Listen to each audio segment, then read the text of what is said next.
The future has arrived. We just got done watching one of the most highly anticipated Summer League basketball games in quite some time between the Utah Jazz and the Washington Wizards. Two teams that I am super excited to watch this upcoming season, not just because of the fact that they drafted AJ Dybantsa number 1 and Darryn Peterson number 2, but the other things that they've done building their rosters, and I've talked about that in previous videos. But in this game specifically, AJ Dybantsa was incredible, and we were super excited for this matchup because every time that these two players have matched up against each other, it has been fireworks. Their senior year of high school, Darryn Peterson scored 61 points, and AJ Dybantsa had 49. Last year in college, they matched up against each other. Peterson left that game a little early with an injury.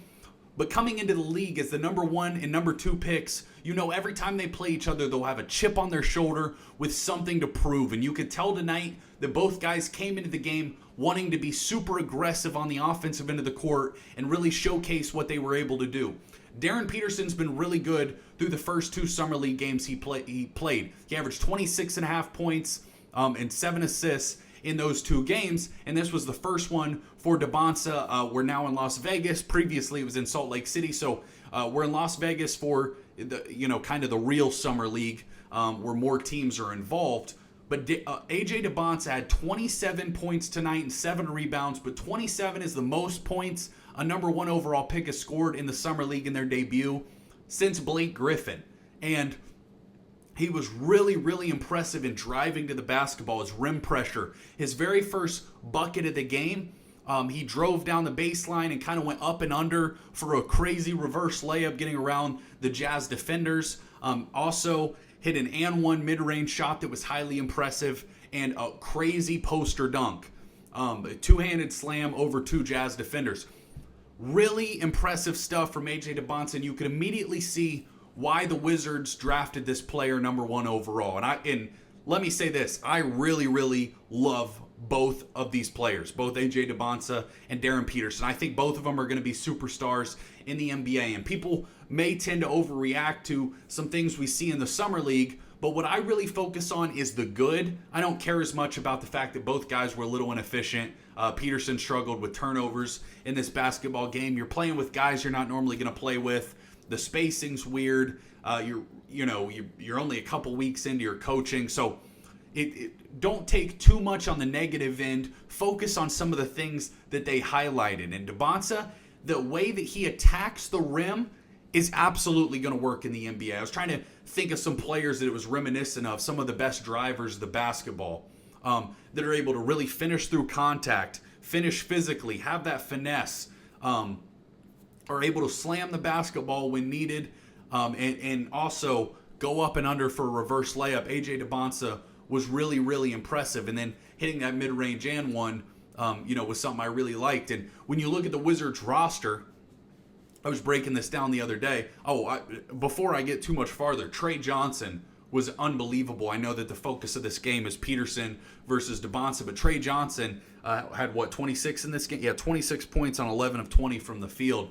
Really smooth from the mid-range. He was the number 6 pick last year in last year's draft, and it looks like he's doing some really nice things. He was okay as a rookie, but hopefully he's able to flash in year 2. And if he does take that step forward, the Washington Wizards are going to have a ton of firepower when you look at their roster. And like I said, I did a video on the Wizards a few days ago, but just to rehash some of the things that you love about this Wizards team, if AJ Dybantsa is able to come in as a rookie and immediately have an impact like we believe he's going to be able to do, you have Trae Young, Keyshawn George, AJ Dybantsa, Trey Johnson, Anthony Davis, Alex Sarr, Will Riley did some nice things tonight, especially closing the basketball game. And then they added DeAndre Ayton, Chris Middleton, some veteran players.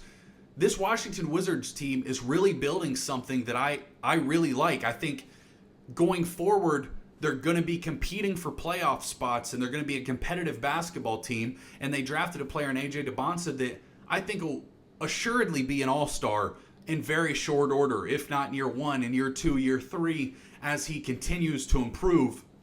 We know he's a hard-working guy.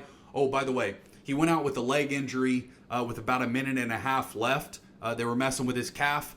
I would consider not really playing him in the Summer League much more. There's not a whole lot more you need to see from AJ Dybantsa. Yes, you'd prefer him to play in the Summer League, but if he's dealing with any sort of calf injury, we know how many guys have went down with Achilles injury. Jason Tatum, Tyrese Halliburton, Damian Lillard, Kevin Durant. They were all messing with calves before.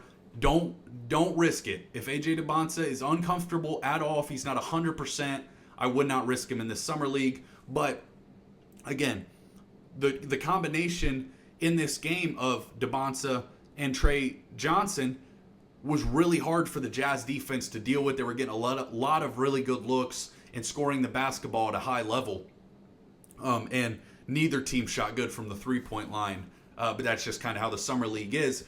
Another thing that I really liked, though, was that the Wizards had almost their entire team show up to watch this basketball game. Trae Young, Anthony Davis, Kaishan, all these guys are on the sideline watching their basketball team play, and I really liked that, cohesiveness as a team, getting out there, supporting your guys. This is not Washington. This is in Las Vegas, so you had to hop on a plane, go support your teammates, and it starts to build that team chemistry and that belief that, hey, we're actually going to be a competitive basketball team this year and play with cohesiveness and, really take a step forward as an organization, a team that has struggled over the last few seasons. We know that. They were getting out of a bad Bradley Beal contract, had some draft picks, developing those young players, Alex Sarr, Trey Johnson, and now it's ready. It's time to hit the floor running. You just extended Trae Young to a huge contract. You traded for Anthony Davis. You traded for DeAndre Ayton. You did a sign and trade for an older Chris Middleton. Let's go. This is the year that we make significant improvements if we're the Washington Wizards. Let's talk on the Utah Jazz side, because people are probably going to be a little critical of Darryn Peterson. He finished the game with 8 turnovers, 9 fouls. I think some of the stuff they do in the Summer League is a little goofy, with the free throw rules where you shoot one free throw and it can count as 1, 2, or 3 points. I'm not a huge fan of that. I hope that doesn't be considered for normal NBA games. Also, 10 fouls kind of just makes it to where guys are being a little too physical. It's sloppy play. The officiating's not great. Summer League sometimes can be a little tough to sit down and watch an entire basketball game of. But that's something that I enjoy doing. I love the NBA, and I'm excited for this upcoming season. So Darryn Peterson turned the ball over quite a few times, and he was inefficient from the field. It was the worst Summer League game he's played so far. He finished with 24 points, 8 turnovers, 3 rebounds, 3 assists, only 33% from the field, and 2 for 7 from 3. You could tell immediately that he was trying to press maybe a little bit and make a statement that he should have been the number 1 overall pick over AJ Dybantsa. So, and that's fine. In a Summer League game, you have a little bit more of a green light than the regular season, and I don't overreact to these high turnover games. And I said this after game 1, because you're playing with guys you're not going to be playing with in the regular season. Your chemistry is not going to be great. When you run a pick and roll, you don't know where they like to catch the pass. You throw a pass, guys are dropping the ball. These aren't, the most high-level players you're playing with. You may throw a nice pass, they miss the open shot. A lot goes into the assist-to-turnover ratio in the Summer League, and I just don't put a lot of emphasis on that. What I do like, Darryn Peterson's floater game is elite, and I talked about it after game 2, but his ability to get to that little mid-range and throw up a floater is going to be very hard to defend in the NBA, and the Wizards were playing a really aggressive press defense all night on Darryn Peterson, and it's something he's going to have to get used to. You're playing against some of the best defenders in the NBA, and they're going to come after you. They're going to press you, and they're going to make it difficult for you to get the ball up the court, get to your spots, and get into your offense. But that's where, when you get in the regular season, the Utah Jazz having 4 other guys on the court that are real NBA players will really help with some of the pressure that the Wizards are putting on Darryn Peterson. So, again, don't overreact to the turnovers of what you're seeing on that end of the court, the fouls. You just see guys get frustrated again. The officiating's not great. All in all, I'm not too worried about that. He had a crazy circus 3. He really struggled, hitting. He missed a couple free throws. How many free throws did he miss? He was 6 of 8 from the free throw line, but missing 2 free throws is significant because that's 4 points, which is how much they lost by. Not that I care too much about the score of this game, but You do see, if you go back and watch games 1 and 2 from Darryn Peterson, you see everything that makes him such a refined scorer.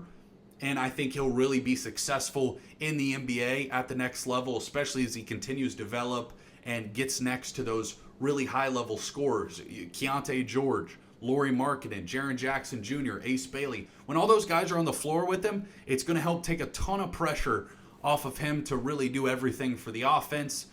And I can't wait to watch more matchups between Dybantsa and Darryn Peterson, because you can tell that it's personal. They're not fighting each other or anything like that. But I love that old school mindset of like really clashing and feeling like the other guy is coming for what's yours. Peterson wasn't the number 1 overall draft pick. He thought he should have been. Dybantsa wants to prove the reason that he was the number 1 overall pick. And I think both fan bases are going to be very happy with the players that they took heading into the regular season. That's all we got for you regarding this basketball game. If you love the NBA, make sure you take a second to subscribe. We're growing rapidly. We're going to be covering the league all off season. Appreciate y'all watching. Cyborg out.